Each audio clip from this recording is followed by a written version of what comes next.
Le ciel de Paris s'assombrissait sous une pluie battante.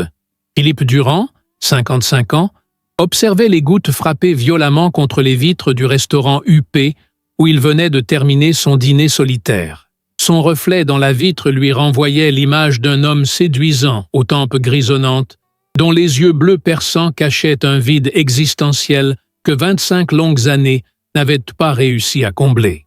Comme chaque soir, il avait commandé 2 verres de vin, un pour lui, un autre pour un fantôme qui ne viendrait jamais. « Monsieur Durand, souhaitez-vous que j'appelle votre chauffeur ?»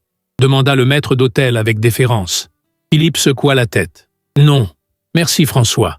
Je vais marcher un peu. » Le maître d'hôtel leva un sourcil inquiet. « Par ce temps, monsieur ? J'ai besoin de sentir quelque chose, François.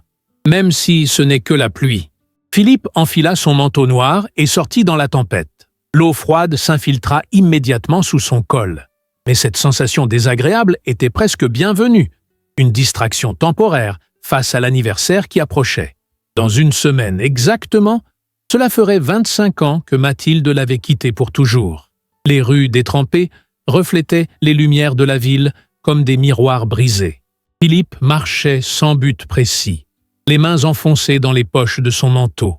Son empire financier lui avait apporté une fortune que peu pouvaient imaginer.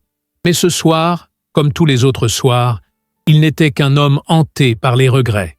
Il avait presque atteint le pont des Arts lorsqu'il la vit. Une jeune femme recroquevillée sous l'arche d'une porte cochère, tentant désespérément de protéger un petit paquet enveloppé dans une couverture usée. Elle ne mendiait pas activement. Son regard était fixé sur le bébé qu'elle berçait, lui murmurant des paroles que la pluie emportait. Philippe s'arrêta. Quelque chose dans cette scène le toucha profondément, comme si un fil invisible tirait sur son cœur engourdi. La jeune femme, elle ne devait pas avoir plus de 25 ans, avait de longs cheveux châtains, trempés par la pluie. Malgré ses vêtements usés et sa situation précaire, elle dégageait une dignité tranquille qui lui rappela douloureusement Mathilde. « Madame !» dit-il en s'approchant lentement pour ne pas l'effrayer. Elle leva les yeux, méfiante, mais pas effrayée. Des yeux d'un bleu profond, comme ceux qu'il voyait chaque matin dans son miroir. « Je ne veux pas vous déranger, » dit-il doucement. « Mais votre enfant et vous ne devriez pas rester sous cette pluie. »« Nous allons bien, monsieur, » répondit-elle avec un accent français parfait qui contrastait avec son apparence. « Ne vous inquiétez pas pour nous. » Le bébé émit un léger gémissement et elle réajusta la couverture pour le protéger davantage.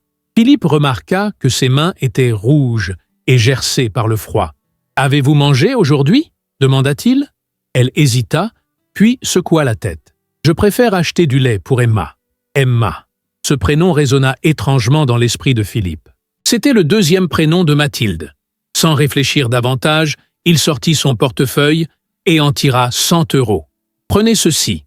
Achetez du lait pour votre fille et quelque chose pour vous. » La jeune femme regarda les billets avec incrédulité. « Monsieur, je ne peux pas. »« S'il vous plaît, » insista Philippe. « Utilisez cet argent pour prendre soin de vous deux. » Leurs doigts se frôlèrent lorsqu'elle accepta finalement les billets. À cet instant, une sensation étrange parcourut Philippe, comme si ce simple contact avait comblé une infime partie du vide béant en lui. Des larmes se mêlèrent à la pluie sur les joues de la jeune femme. « Je pourrais enfin lui acheter du lait et manger quelque chose. »« Merci, monsieur. Vous ne pouvez pas savoir ce que cela représente pour nous. » Philippe hocha simplement la tête, soudain embarrassé par sa propre émotion. « Prenez soin de vous et de votre enfant. » Il s'éloigna rapidement, perturbé par cette rencontre qui avait réveillé des souvenirs qu'il s'efforçait d'enfouir. Cette nuit-là, pour la première fois depuis des années, Philippe rêva de Mathilde. Dans son rêve, elle lui souriait, tenant un bébé qu'il ne pouvait pas voir clairement. Le lendemain matin, comme chaque samedi depuis 25 ans, Philippe se rendit au cimetière du Père-Lachaise. Le temps s'était éclairci, mais son âme restait aussi orageuse que la veille. Il marchait lentement entre les tombes, tenant un bouquet de lys blanc, les fleurs préférées de Mathilde. Lorsqu'il approcha de la sépulture familiale, il s'arrêta net. Devant la tombe de Mathilde se tenait une silhouette familière. La jeune femme de la veille, tenant son bébé contre sa poitrine, fixait intensément la pierre tombale. Le cœur de Philippe s'accéléra violemment. « Que faisait-elle là? Comment connaissait-elle Mathilde? Était-ce une coïncidence extraordinaire ou quelque chose de plus complexe? Il s'approcha lentement, feignant de ne pas la reconnaître. « Bonjour », dit-il d'une voix qu'il espérait neutre. Elle se retourna, surprise, puis le reconnut. Ses yeux s'élargirent. « Monsieur, vous êtes l'homme d'hier soir ?»« Oui », confirma Philippe. Puis, feignant la curiosité, « Vous connaissiez cette personne ?» La jeune femme caressa doucement la pierre tombale. « C'était ma mère biologique », dit-elle simplement. Le monde de Philippe bascula. Il sentit le sol se dérober sous ses pieds. « Votre mère ?» répéta-t-il incrédule. « Mais c'est impossible. L'accident a été médiatisé à l'époque. On a dit que tous étaient morts dans l'incendie. » La jeune femme, qui pourrait être sa fille, fronça les sourcils. « Vous connaissiez ma mère, monsieur ?» Philippe ne répondit pas immédiatement, son esprit tournant à toute vitesse. Mathilde était enceinte quand elle était décédée. Il lui avait dit que le bébé était mort avec elle. Pendant 25 ans, il avait pleuré 2 pertes, celle de sa femme et celle de l'enfant qu'il n'avait jamais connu. « Qui êtes-vous » demanda-t-il finalement, sa voix à peine plus forte qu'un murmure. « Je m'appelle Sophie » répondit-elle. « Sophie Leroy. »« Leroy, pas Durand. » Le nom de jeune fille de Mathilde était Laurent. D'où venait ce nom? Les questions se bousculaient dans son esprit. Mais une seule parvint à franchir ses lèvres. « Comment avez-vous survécu ?» Sophie berça doucement son bébé, qui commençait à s'agiter. « C'est une longue histoire, monsieur.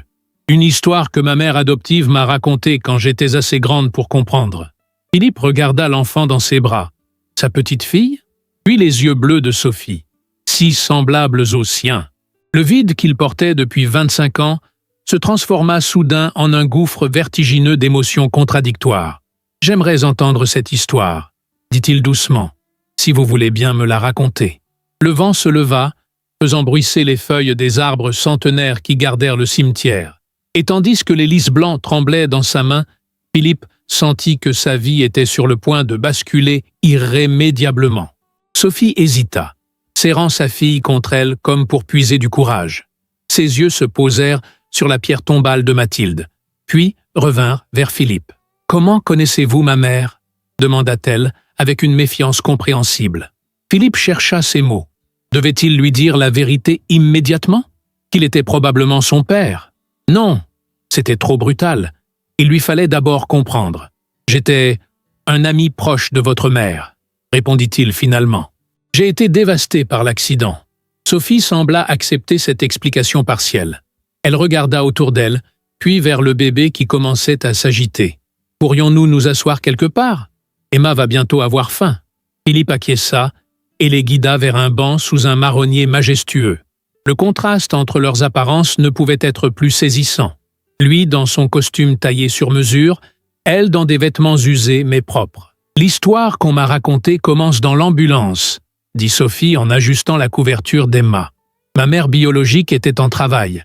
L'ambulance se rendait à l'hôpital quand l'accident s'est produit. » Philippe ferma brièvement les yeux. Ce jour-là, il revenait d'un voyage d'affaires à Bruxelles. Il avait reçu l'appel lui annonçant que Mathilde était en route pour l'hôpital. Il avait immédiatement pris la route, mais était arrivé trop tard. On lui avait annoncé que sa femme et l'enfant étaient morts dans l'incendie qui avait suivi la collision. « J'ai vu les photos de l'accident dans de vieux journaux », poursuivit Sophie. « L'ambulance a percuté un camion-citerne. Mais ce que les journaux ne savaient pas, c'est que ma mère avait déjà accouché pendant le trajet. » Philippe sentit son cœur s'accélérer. Comment est-ce possible? Une femme passait à vélo près du lieu de l'accident. Elle a entendu ma mère appeler à l'aide. Le véhicule était en feu, mais elle a réussi à s'approcher. Ma mère biologique savait qu'elle ne survivrait pas. Elle m'a tendu à cet inconnu et l'a supplié de prendre soin de moi. La gorge de Philippe se serra douloureusement. Il imagina Mathilde, blessée et piégée, faisant un dernier geste d'amour maternel désespéré. Cette femme, Élise Leroy, a pris le bébé, moi, et s'est éloignée juste avant que l'ambulance n'explose complètement. Personne ne l'a vue. Dans la confusion, les autorités ont simplement conclu que le bébé était mort avec la mère. « Et cette femme vous a élevé ?» demanda Philippe, la voix rauque d'émotion. Sophie hocha la tête. Élise et son mari Marcel m'ont élevé comme leur propre fille dans un petit village de moins de 200 habitants à la frontière belge. Un endroit presque coupé du monde, sans téléphone portable ni Internet. Je n'ai découvert la vérité qu'à 12 ans. Emma gazouilla doucement, et Sophie lui sourit tendrement, avant de poursuivre. Élise m'a expliqué qu'elle n'avait jamais pu avoir d'enfant. Quand ma mère biologique lui a tendu ce bébé ensanglanté, elle y a vu un miracle. Elle a eu peur d'être accusée d'enlèvement si elle se manifestait. Alors elle m'a gardée et m'a élevée en secret. N'avez-vous jamais ressenti le besoin de connaître vos origines avant cela ? Demanda Philippe. J'étais heureuse, répondit simplement Sophie. Mes parents adoptifs m'aimaient profondément. Notre vie était simple, mais paisible. Élise m'enseignait elle-même, car l'école était trop loin. À 16 ans, je donnais des leçons aux plus jeunes enfants du village. Philippe observa son visage pendant qu'elle parlait. Il y cherchait des traces de Mathilde, des traces de lui-même. Ses yeux étaient indéniablement les siens, mais son sourire était celui de Mathilde. Quand j'ai eu 20 ans, j'ai décidé de partir pour Paris. Je voulais étudier, devenir institutrice. Mes parents adoptifs savaient qu'ils ne me reverraient peut-être jamais, mais ils m'ont soutenu. Ils m'ont donné leurs économies et m'ont dit de suivre mon cœur. Emma commença à pleurer doucement et Sophie sortit un biberon de son sac usé. Philippe remarqua que le lait semblait avoir été préparé récemment, sans doute grâce à l'argent qu'il lui avait donné la veille. À Paris, j'ai trouvé un emploi de serveuse et je préparais mon concours pour entrer à l'école normale. Puis j'ai rencontré André. Son visage s'assombrit à ce nom. Philippe sentit une colère instinctive monter en lui. Il avait 30 ans. Il était charmant au début. Nous avons emménagé ensemble après quelques mois. Mais rapidement, il a changé.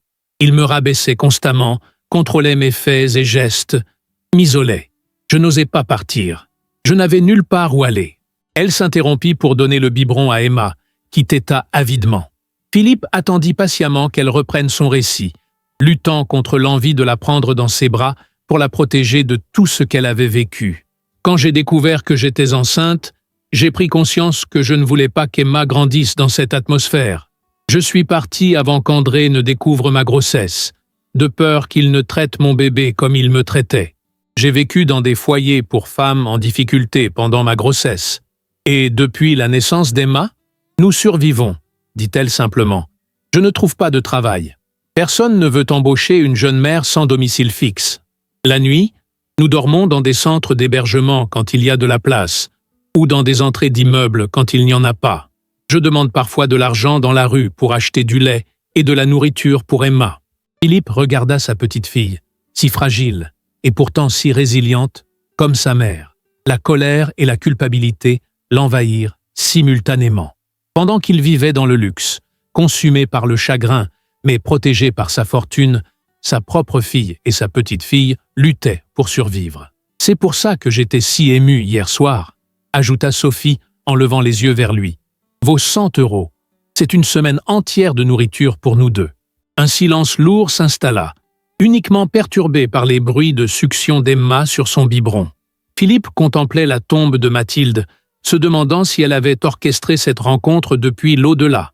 Après 25 ans de vide, l'univers venait de lui rendre ce qu'il croyait perdu à jamais. « Et vous » demanda soudain Sophie. « Que faites-vous ici » Philippe hésita, le moment de vérité approchait. « Je viens voir mon épouse » dit-il doucement. « Elle est décédée il y a 25 ans. » Sophie regarda la tombe, puis Philippe, puis de nouveau la tombe.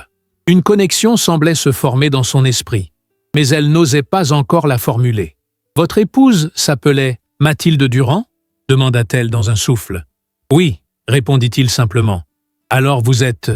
Je m'appelle Philippe Durand. » Les yeux de Sophie s'élargirent, mais avant qu'elle puisse répondre, Emma termina son biberon et se mit à pleurer.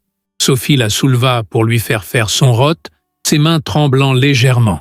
Philippe prit une profonde inspiration. « Sophie, je ne sais pas encore exactement ce qui s'est passé il y a 25 ans, mais je crois que je pourrais être votre père. » Sophie serra Emma contre elle, comme un bouclier entre elle et cette révélation bouleversante. Ses yeux, si semblables à ceux de Philippe, s'emplirent de larmes qu'elle tenta vainement de retenir. « Mon père » murmura-t-elle.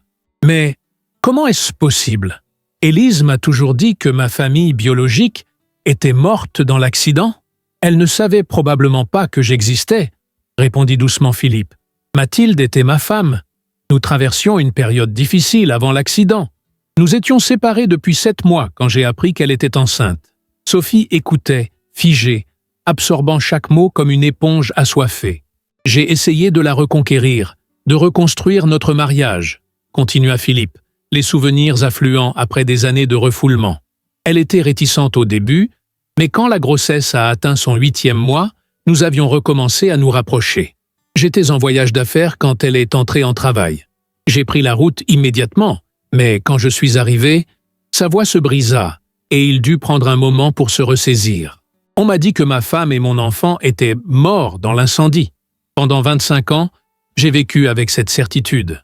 Emma gazouilla doucement, inconsciente du drame qui se jouait autour d'elle. Ce petit bruit innocent brisa la tension. Et Sophie baissa les yeux vers sa fille avant de les relever vers Philippe. « Comment pouvez-vous être sûr que je suis votre fille ?» demanda-t-elle, la méfiance évidente dans sa voix. « Beaucoup d'hommes pourraient prétendre. »« Vos yeux, » l'interrompit Philippe, « ce sont exactement les miens.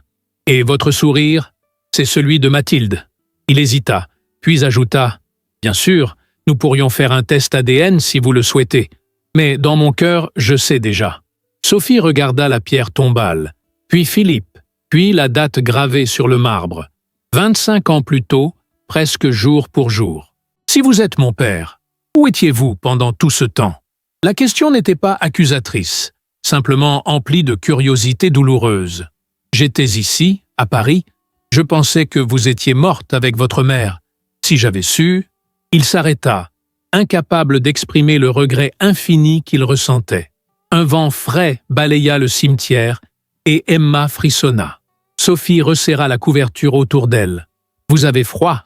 constata Philippe. « Et ce n'est pas un endroit pour discuter d'une telle nouvelle. Permettez-moi de vous inviter à prendre un café quelque part où il fait chaud. » Sophie hésita, jaugeant l'homme qui prétendait être son père. Pouvait-elle lui faire confiance? Mais d'un autre côté, que risquait-elle? Sa situation ne pouvait guère empirer. « D'accord, » dit-elle finalement. Ils quittèrent le cimetière ensemble, marchant côte à côte dans un silence chargé d'émotions. Philippe les conduisit vers une brasserie élégante mais discrète à quelques rues de là. Le serveur les installa à une table isolée, loin des regards curieux qui pourraient se poser sur cette étrange famille réunie. Sophie semblait mal à l'aise dans ce cadre luxueux, consciente de son apparence négligée. Philippe le remarqua et fit tout pour la mettre à l'aise. « J'ai une proposition à vous faire, » dit-il après qu'ils eurent commandé. Un café pour lui, un chocolat chaud et un sandwich pour elle. Mais avant cela, j'aimerais en savoir plus sur vous, sur votre vie, si vous le voulez bien. Sophie hésita, puis commença à parler de son enfance dans le petit village isolé, des leçons d'Élise, de sa passion pour l'enseignement, de ses rêves d'études universitaires, interrompu par sa rencontre avec André. Philippe l'écoutait avec une intensité absolue, comme s'il tentait de rattraper 25 années perdues en 1 heure. Lorsqu'elle évoqua les moments difficiles de sa relation avec André, Philippe serra les poings sous la table, mais garda un visage impassible. Quand elle décrivit les premiers mouvements d'Emma dans son ventre, ses yeux s'illuminèrent d'une tendresse qui fit écho à celle qu'il avait connue avec Mathilde. « Je me demande parfois ce que ma mère biologique aurait pensé de ma vie », confia Sophie en terminant son récit. « Si elle serait fière ou déçue. »« Elle serait immensément fière », affirma Philippe sans hésitation. « Vous avez fait preuve d'un courage extraordinaire. » Sophie baissa les yeux, émue par ce compliment. Emma s'était endormie contre sa poitrine, sa petite respiration régulière formant un contrepoint apaisant à la tension ambiante. « Voici ma proposition, » dit Philippe, en se penchant légèrement en avant. « J'aimerais vous aider, vous et Emma. Je possède un grand appartement avec plusieurs chambres inutilisées. Vous pourriez y vivre, le temps de trouver votre équilibre. Je pourrais également vous offrir un emploi dans l'une de mes entreprises. » Le visage de Sophie exprima une incrédulité mêlée de méfiance. « Pourquoi feriez-vous cela? Vous ne me connaissez pas. Je crois que vous êtes ma fille, » répondit simplement Philippe. « Mais même si vous ne l'étiez pas, Je ne pourrai pas vous laisser, vous et cet enfant, dans la rue après vous avoir rencontré. » Sophie hésita longuement. « Et si je refuse? Alors je respecterai votre décision, » dit Philippe, masquant sa déception. « Je vous donnerai de quoi vous loger décemment pendant plusieurs mois et vous laisserai mes coordonnées. Le choix vous appartient. Comment puis-je être sûr que vous n'attendez rien en retour ?»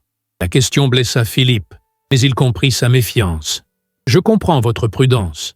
Vous avez dû apprendre à vous méfier des offres qui semblent trop belles pour être vraies. Je vous propose ceci. Acceptez pour une semaine. Si vous vous sentez mal à l'aise, vous pourrez partir avec mon aide financière. » Emma s'agita dans son sommeil, et Sophie la berça doucement. Philippe observa ce geste avec une émotion qu'il ne chercha pas à dissimuler. « Une semaine, » dit finalement Sophie. « J'accepte pour une semaine. » Le trajet jusqu'à l'appartement de Philippe se fit dans sa voiture avec chauffeur. Sophie regardait par la vitre, émerveillée malgré elle par cette plongée dans un monde qu'elle n'avait connu qu'à travers les vitrines.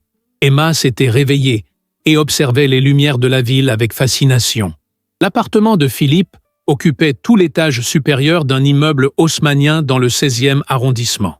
Lorsque les portes de l'ascenseur s'ouvrirent directement sur le hall d'entrée, Sophie retint son souffle. « C'est ici que vous vivez ?» demanda-t-elle, incrédule. « Oui, » répondit Philippe, soudain conscient de l'obscène contraste entre son opulence et la précarité dans laquelle sa fille avait vécu. « Laissez-moi vous montrer votre chambre. » Il les conduisit à travers un salon spacieux aux meubles élégants mais sobres, puis le long d'un couloir où s'alignaient plusieurs portes. Il ouvrit la troisième et s'effaça pour laisser Sophie entrer. La chambre était vaste et lumineuse, avec une grande baie vitrée donnant sur les toits de Paris.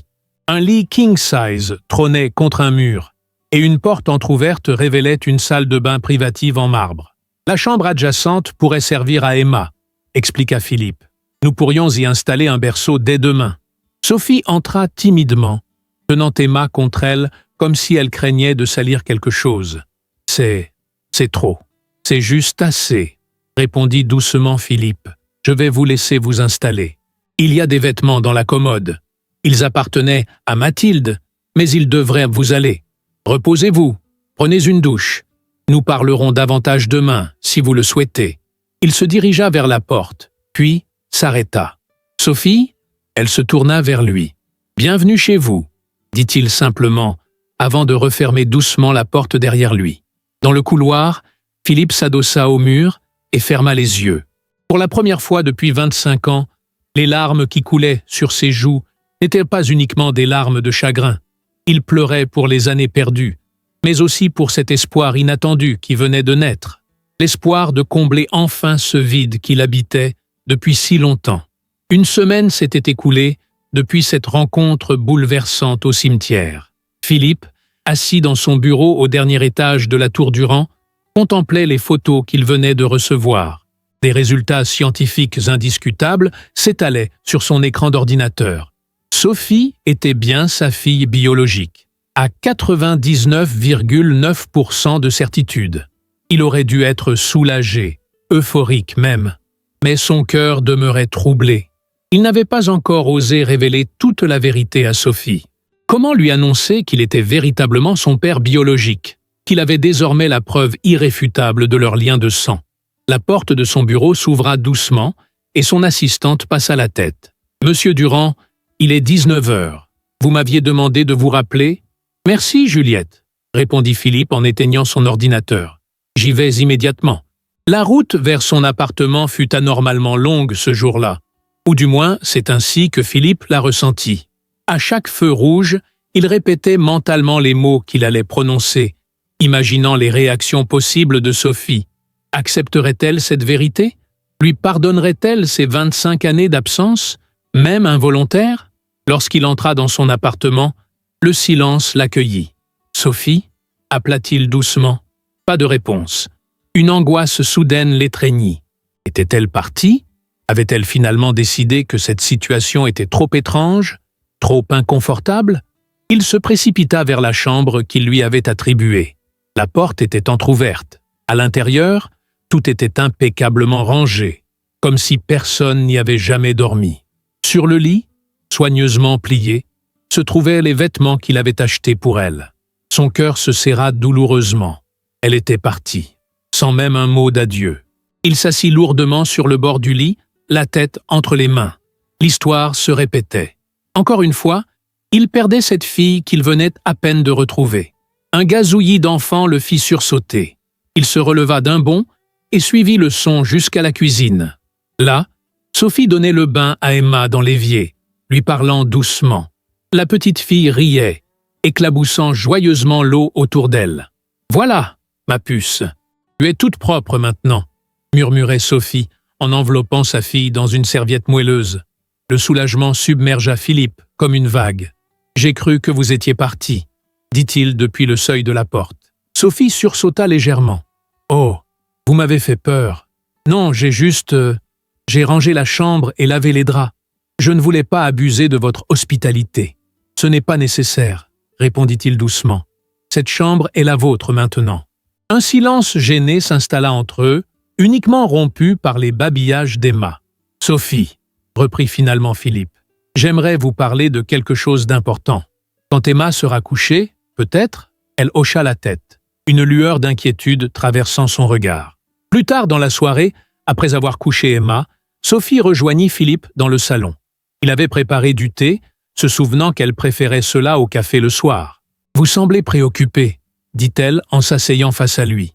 Philippe prit une profonde inspiration. « J'ai reçu les résultats du test ADN aujourd'hui. » Le visage de Sophie se figea. La tasse qu'elle tenait trembla légèrement dans ses mains. « Et » demanda-t-elle dans un souffle. « Je suis bien votre père biologique, Sophie. Il n'y a aucun doute possible. » Elle ferma les yeux, comme pour mieux absorber cette confirmation. Lorsqu'elle les rouvrit, ils brillaient de larmes contenues. « Je crois que je le savais déjà, » murmura-t-elle. « Depuis que je vous ai vu au cimetière, quelque chose en moi vous a reconnu. » Philippe sentit sa gorge se nouer. « Sophie, je veux que vous sachiez que si j'avais su que vous étiez vivante, j'aurais remué ciel et terre pour vous retrouver. Jamais je n'aurais laissé ma fille. Où étiez-vous ce jour-là » l'interrompit-elle, sa voix soudain plus dure. « Le jour de l'accident » La question le frappa comme un coup de poing. C'était la première fois qu'elle exprimait ouvertement un reproche. « J'étais à Bruxelles, pour affaires. Quand j'ai appris que votre mère était en route pour l'hôpital, j'ai pris la route immédiatement. Mais quand je suis arrivé, sa voix se brisa. « Vous auriez dû être là, » dit Sophie, des larmes coulant maintenant librement sur ses joues. « Vous auriez dû être avec elle, pas à des centaines de kilomètres pour vos affaires. » Chaque mot était comme un poignard dans le cœur de Philippe, car c'était exactement ce qu'il s'était répété pendant 25 ans. « Vous avez raison, » admit-il. « J'aurais dû être là. Je me le reproche chaque jour depuis 25 ans. » Sophie se leva brusquement. « Je dois y aller. »« Sophie, attendez. Non, j'ai besoin de réfléchir, de digérer tout ça. » Et avant qu'il puisse l'en empêcher, elle avait quitté l'appartement, laissant derrière elle sa tasse de thé encore fumante, et Emma, qui dormait paisiblement dans la chambre. Philippe resta figé un moment, puis comprit. Elle reviendrait. Elle n'aurait jamais laissé sa fille si elle avait l'intention de disparaître définitivement. 2 jours passèrent sans nouvelles de Sophie. Philippe prit un congé exceptionnel pour s'occuper d'Emma, jonglant maladroitement entre biberon et couche, découvrant sur le tard les joies et les défis de la paternité. Le 3e jour, alors qu'il berçait Emma en lui chantant une berceuse approximative, la sonnette de l'appartement retentit. Sophie se tenait dans l'entrée, les yeux rougis mais déterminés. « Je suis désolée d'être partie ainsi, » dit-elle immédiatement. « C'était irresponsable et injuste de ma part. »« Non, » répondit doucement Philippe. « Vous aviez besoin de temps. Je comprends. » Elle entra timidement, regardant autour d'elle comme si elle découvrait l'endroit pour la première fois. « Comment va Emma ?»« Elle va bien. Elle m'a donné du fil à retordre, mais nous avons survécu. » Un léger sourire apparut sur les lèvres de Sophie. « Vous avez changé des couches ?»« 6, » confirma-t-il avec une grimace comique. « Et j'ai ruiné 2 de mes chemises dans le processus. » Le rire de Sophie, bien que bref, fut comme une musique à ses oreilles. « J'ai beaucoup réfléchi, » dit-elle en redevenant sérieuse. « J'ai passé ma colère sur vous, alors que ce n'était pas juste. Vous ne saviez pas que j'étais vivante. J'aurais dû être là ce jour-là, » insista Philippe. « Si j'avais été présent, peut-être que votre mère serait encore. Peut-être, peut-être pas. l'interrompit doucement Sophie.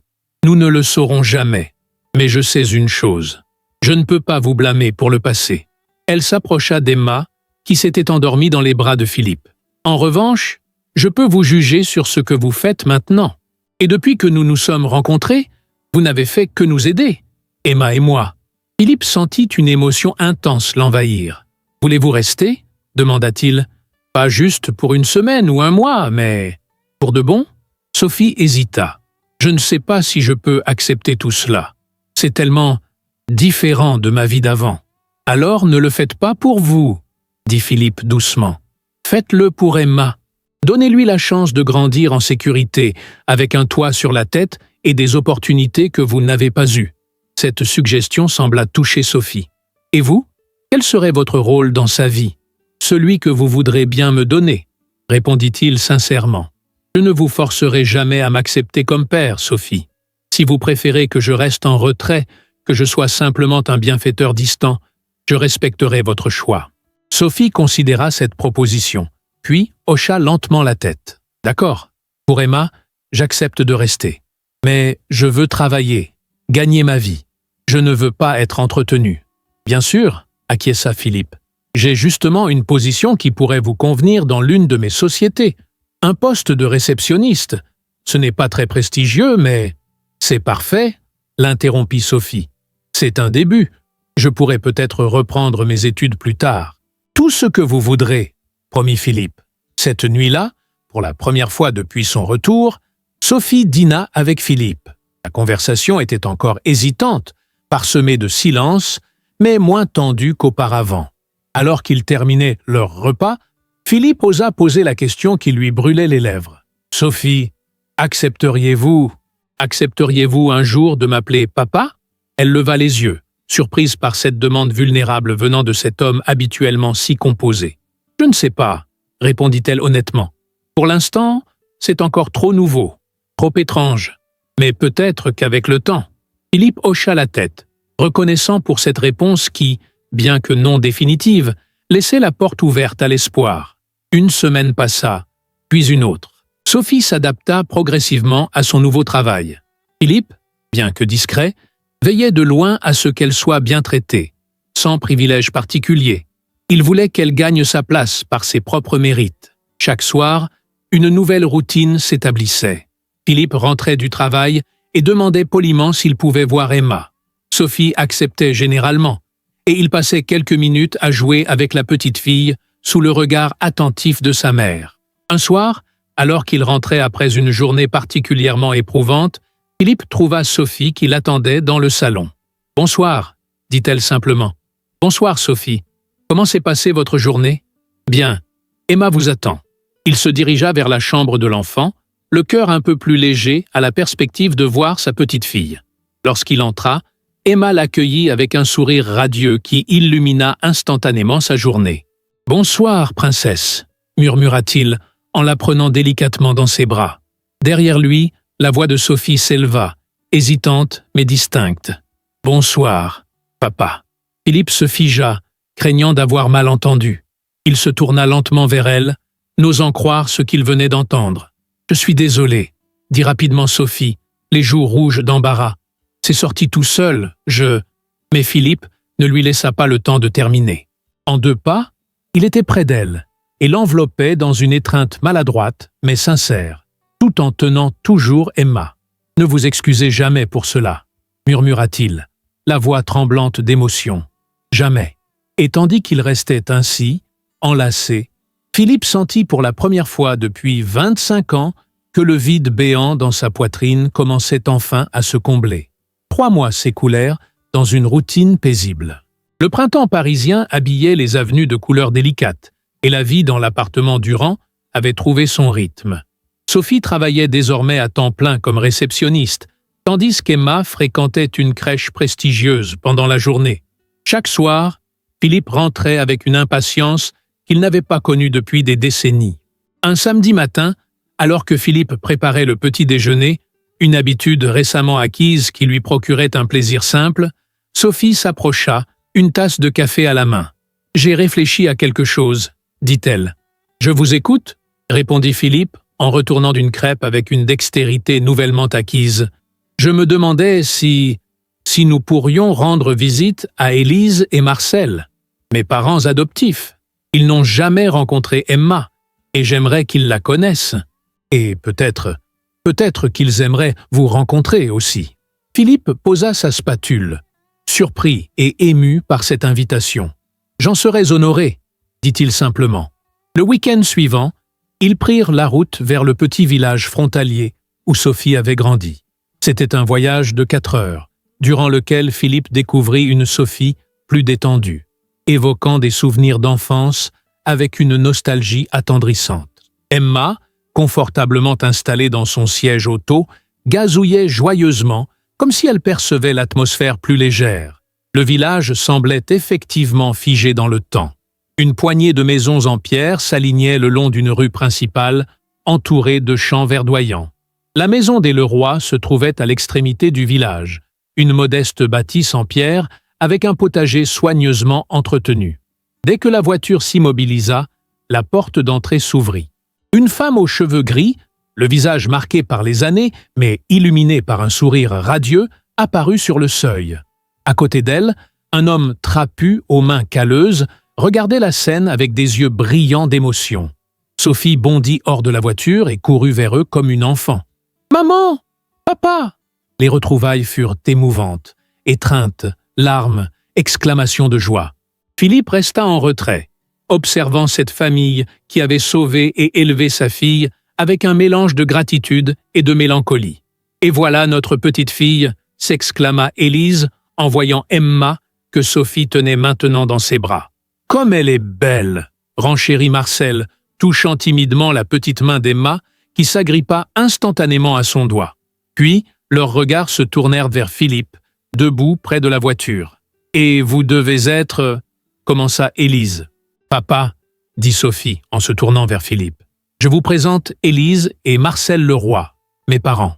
Maman, papa, voici Philippe Durand, mon père biologique. » Philippe s'avança, la gorge nouée par l'émotion. « Je ne pourrai jamais assez vous remercier pour ce que vous avez fait, » dit-il en serrant la main de Marcel, puis celle d'Élise. « Vous avez sauvé et élevé ma fille quand je ne pouvais pas être là.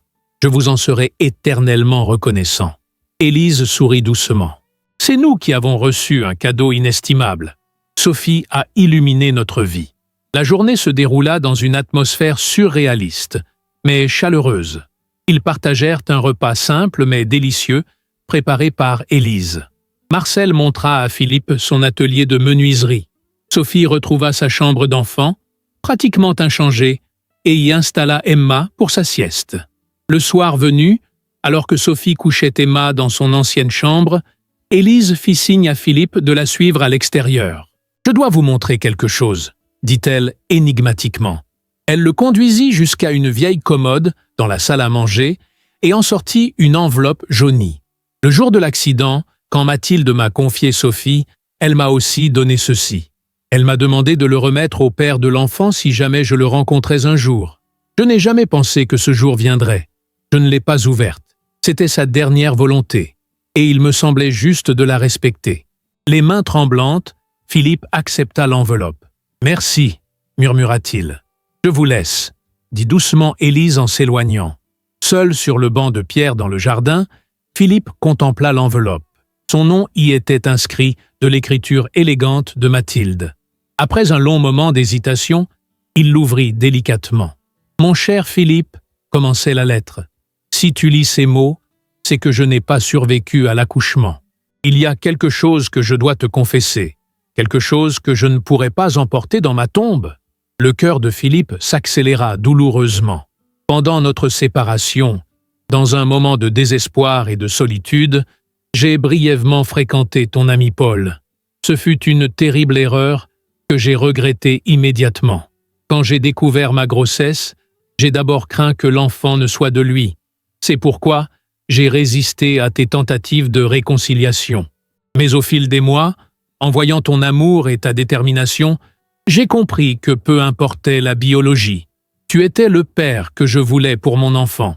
Philippe sentit une rage froide l'envahir. Paul, son meilleur ami d'université, l'homme qui avait été son témoin de mariage. Je ne sais pas si notre enfant est biologiquement de toi ou de lui, continuait la lettre, et peut-être ne le saurons-nous jamais.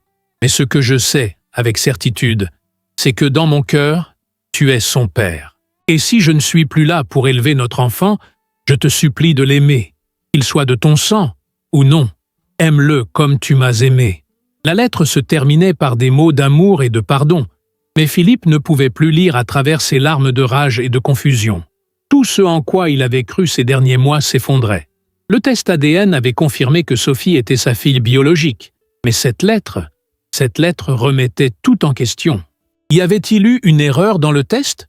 Ou Mathilde s'était-elle trompée sur la possibilité que l'enfant ne soit pas de lui? Et cela changeait-il quoi que ce soit à ce qu'il ressentait pour Sophie? Pour Emma? Absorbé dans ses pensées tourmentées, il n'entendit pas Élise approcher. « Je ne sais pas ce que contient cette lettre, » dit-elle doucement, « mais je vois qu'elle vous trouble profondément. Parfois, les secrets du passé devraient peut-être rester enterrés. » Philippe leva les yeux vers cette femme qui avait sacrifié tant pour élever sa fille, leur fille. « Comment avez-vous su que c'était le bon choix d'élever un enfant qui n'était pas biologiquement le vôtre ?» Élise sourit avec une sagesse tranquille. « L'amour n'a jamais eu besoin d'un test ADN, monsieur Durand. Quand j'ai tenu ce petit être dans mes bras pour la première fois, mon cœur a su avant mon esprit. Elle était ma fille, peu importaient les circonstances de sa naissance. Elle s'assit à côté de lui. Je ne sais pas ce qui est écrit dans cette lettre, mais Sophie et Emma n'en sont pas responsables. Sophie m'a dit à quel point elle était heureuse de vous avoir retrouvé. Le passé est le passé, monsieur Durand. Ce que vous ferez maintenant est entièrement entre vos mains. » Ces paroles apaisèrent légèrement la tempête dans l'esprit de Philippe. Il remercia Élise et rentra à l'intérieur, masquant son trouble derrière un sourire forcé. Le voyage de retour le lendemain fut silencieux, Philippe prétextant une migraine. Sophie, épuisée par l'émotion des retrouvailles, somnolait sur le siège passager. Durant la semaine qui suivit, Philippe s'éloigna émotionnellement. Il rentrait tard, évitait les moments avec Emma, répondait par monosyllabes aux questions de Sophie. Le vide qu'il avait cru combler s'était rouvert, plus béant que jamais, alimenté par le doute et la trahison. Le vendredi soir, après une journée particulièrement éprouvante, il rentra pour trouver Sophie qui l'attendait dans le salon, déterminée. « Qu'est-ce qui ne va pas ?» demanda-t-elle directement. « Depuis notre retour du village, vous nous évitez, Emma et moi. Comme si vous regrettiez tout. » Philippe hésita, incapable de formuler ses doutes, sans blesser Sophie. « Est-ce que vous doutez que je sois vraiment votre fille ?»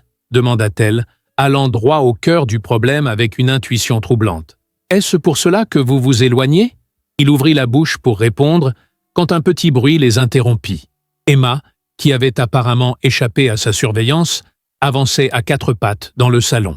Elle se redressa maladroitement en s'agrippant au pantalon de Philippe et, pour la première fois, prononça distinctement « Pépé, Pépé, Pépé ». Philippe et Sophie restèrent figés, stupéfaits. Jusqu'à présent, Emma n'avait prononcé que des syllabes incompréhensibles. « Mon Dieu !» murmura Sophie, les larmes aux yeux.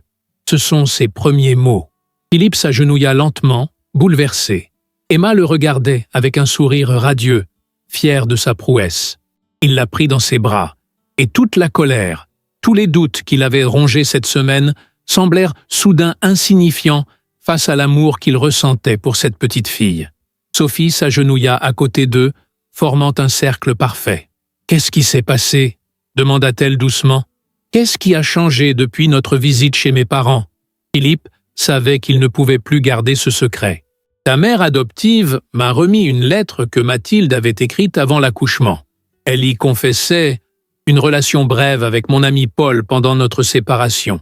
Elle exprimait son incertitude quant à la paternité biologique de l'enfant qu'elle portait. » Sophie pâlit. « Mais le test ADN, le test a confirmé que tu es ma fille biologique, » acquiesça Philippe. « Mais cette semaine, j'ai été hanté par cette révélation, par cette trahison. Je me suis demandé si je t'aimais pour toi-même, ou parce que tu es de mon sang. »« Et maintenant ?» demanda Sophie, la voix tremblante. Philippe regarda Emma qui jouait avec son bouton de chemise. inconsciente du drame qui se jouait autour d'elle. Puis il leva les yeux vers Sophie, cette jeune femme courageuse qui, malgré toutes les épreuves, avait gardé sa dignité et sa bonté. « Maintenant, je comprends ce qu'Élise a tenté de m'expliquer, » dit-il doucement. « Que tu sois biologiquement ma fille ou non, tu es ma fille dans mon cœur. Et Emma est ma petite fille. La biologie n'est qu'une science froide qui ne mesure pas l'amour. Et je vous aime toutes les deux. Je veillerai toujours sur vous. » Sophie se jeta dans ses bras, et ils s'étreignirent, formant avec Emma un trio improbable mais parfait. « Merci, papa, » murmura-t-elle contre son épaule. « Merci de nous accepter, Emma et moi. »« Merci à toi, » répondit Philippe, « de m'avoir permis de te retrouver et d'être ton père. Merci d'avoir comblé ce vide qui me dévorait depuis 25 ans. » Emma gazouilla comme pour approuver, puis répéta « Pépé », déclenchant leur rire mêlé de larmes. 3 ans plus tard, Philippe attendait devant l'école maternelle, où Emma, désormais âgée de 5 ans, achevait sa journée. Il échangea des hochements de tête polis avec d'autres grands-parents, venus comme lui chercher leurs petits-enfants. La cloche sonna, et une marée d'enfants se déversa dans la cour. Emma, avec ses boucles châtaines et ses yeux bleus si semblables aux siens, le repéra immédiatement. « Pépé !» s'écria-t-elle en courant vers lui, son sac à dos rebondissant sur ses épaules. Il l'attrapa au vol et la fit tournoyer, savourant son rire cristallin. « Comment était ta journée, princesse ?» demanda-t-il en la reposant à terre. « Génial. J'ai dessiné notre famille pour la maîtresse. Toi, maman et moi. Et même mamie Élise et papy Marcel. Regarde. » Elle sortit fièrement un dessin coloré de son cartable. Des personnages aux proportions approximatives, mais aux sourires éclatants, se tenaient par la main sous un grand soleil jaune. « C'est magnifique !» murmura Philippe, touché par cette représentation simple mais profonde de leur famille peu conventionnelle. « La maîtresse a dit que j'avais beaucoup de chance d'avoir une si grande famille qui m'aime, » continua Emma, en prenant sa main tandis qu'il marchait vers la voiture. « C'est nous qui avons de la chance de t'avoir, » répondit Philippe. En regardant sa petite fille sautiller à ses côtés, Philippe Durand sentit une paix qu'il n'aurait jamais cru possible après la perte de Mathilde. Le vide qu'il avait habité pendant si longtemps n'était plus qu'un lointain souvenir. La vie lui avait pris Mathilde, mais lui avait rendu Sophie et maintenant Emma. Non pas pour remplacer ce qu'il avait perdu, mais pour lui rappeler que l'amour ne s'épuise pas. Il se transforme et se renouvelle, traversant les générations comme un fil doré. Et tandis qu'Emma lui racontait avec animation sa journée d'école, Philippe comprit enfin que ce n'était pas le sang qui faisait une famille, mais l'amour. Un amour qui transcendait la biologie, les circonstances et même le temps. Si vous avez apprécié cette histoire jusqu'ici, n'hésitez pas à laisser un j'aime et à vous abonner à la chaîne. C'est un geste simple pour vous, mais qui m'aide énormément. Laissez un commentaire pour me dire ce que vous en avez pensé. Merci pour votre compagnie et votre café, et à la prochaine histoire.